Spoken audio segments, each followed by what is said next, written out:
बऱ्याचशा गोष्टी अशा होत्या की आम्हाला त्यातल्या काही माहीत नव्हत्या आणि आम्हाला फील्ड अशी होती की ती चढ उतरायची होती आणि खाली गोटे होते. लेव्हल लावायला भरपूर अडचण गेली तरी लेव्हल लावणारे आमच्याकडून एक्सपर्ट होते, पण तरी पण बऱ्याचशा वेळा आम्हाला लेव्हल बदलायची काम पडली. बेस लाईन कुठं घ्यायची, लेफ्ट राईट काय आहे, त्याच्यानंतर किती अंतरावर ते टेप घेऊन आपण मोजायचं आणि बरेचसे असे चांगले अनुभव आहेत. काल सर जेवढं इझी वाटलं, आज म्हटलं आज म्हणजे एक एक लेवल लावायसाठी आम्हाला एवढं जड केलं की असं वाटलं की जाऊ द्या, काहीतरी आगे टाकून द्या, विषय मोबाईल करून टाका. पण नाहीतरी आम्हाला मग आम्हाला असं वाटतं नाही, थोडं काही नाही 50% तरी व्यवस्थित काम करतो, काही नाही माहिती घेऊन जाऊ. काल तुम्ही सर सांगितलं होतं की ज्या साईड बबल आहे असं समजायचं तर खूप चढाचा भाग आहे. चढाचे उत्तर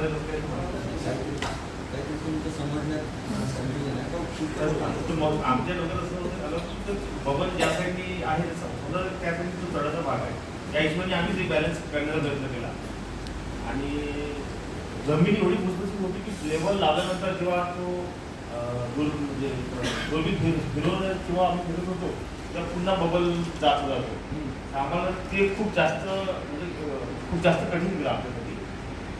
आणि लेवल घेताना इथे लेवल सपाट होत्या, तिथे काही लेवल अशा होत्या की डायरेक्ट तो दुर्बीण जी होती ते डायरेक्ट त्याच्यामध्ये दगड दिसत होती, ते राहणार ते स्टाफ दिसत राहिला दूर.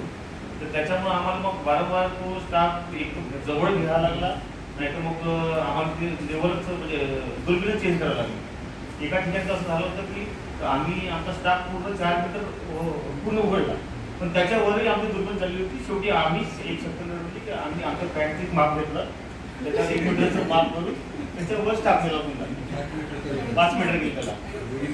नाही पण मग नंतर लक्षात आलं, कोणते सांगितलं की सरांनी सांगितलं, सर म्हणाल म्हणजे की 4 मीटरच्या वर स्टाफ कसा गेला.